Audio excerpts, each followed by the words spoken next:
Evo, bok ljudi, evo, kao što sam obećao, Kraken Pro.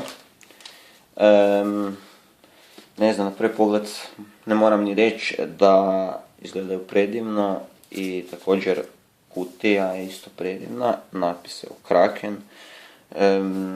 Naravno, tu se nalazi i za specifikacije, jačine zvučnika, bla bla bla, jamstvo je iz Feniksa.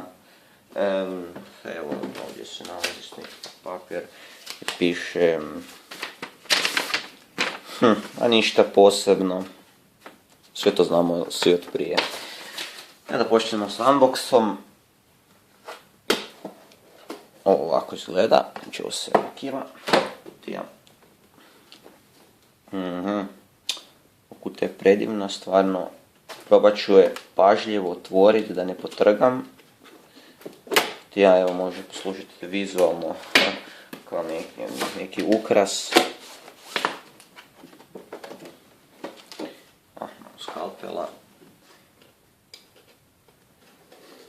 Pažljivo.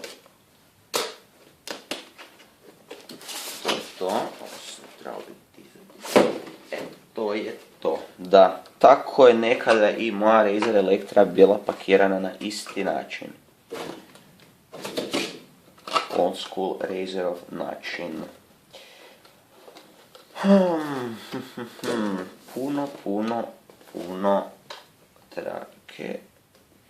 Treba to otvoriti pažljivo. Aha, ne treba skalpel, tu već ima. Malo da se povuče. Malo teško ide. Čovječe. Pokušamo otvoriti. Tako je, evo. Ovako to izgleda na prvi pogled iznutra. To je knjižica. Congratulations, there is no turning back. I naravno Razer sticker. Već ih imam previše. Ne znam kući sve polijepiti. Ma ništa, stavit ću ga na Fiat Punto 100%. To je to. Znači vadi se van vjerojatno, plastika. Unbox dosta je zahtjevan, čovječe. Da, to je to. Sad još treba i ovo. Da, dodatni kabel već je priključeni. To mi se sviđa dugački. Treba mi. Inače svi Razerovi slušalice, kabel znači je dugačak 1,3 metra, što stvarno premalo. Klasika od vas, znači zvuk od mikrofona.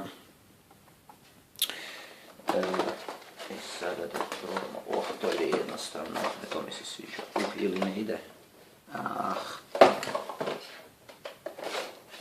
Plastika, kako da vam skinem, a da ne oštetim kutiju, a jednostavno,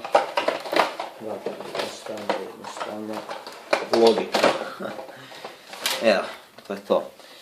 Slušajte su baš stvarno prekrasno zelene, Razerovske. Dakle, Professional Edition, razlika između Professional Editiona i normalnog Krakena je to što imaju mikrofon koji se izvlači iz sluške van i isto tako posprema se u slušku unutra. Stvarno pre cool stvar. Eto, moram reći da su stvarno lagane. Stvarno lagane. I ovo su od Razera najudobnije slušalice na svijetu, tako nešto. Ja sam ih platio 500 kuna, toliko sam prije par mjeseci platio i svoju Elektru koju odlazi u mirovinu, vjerojatno ću samo slušati muziku na njoj i to je sve. Evo, to bi bilo to za danas, ne samo za danas i za ovaj mjesec. Ništa ljudi, čujemo se jednom, pozdrav.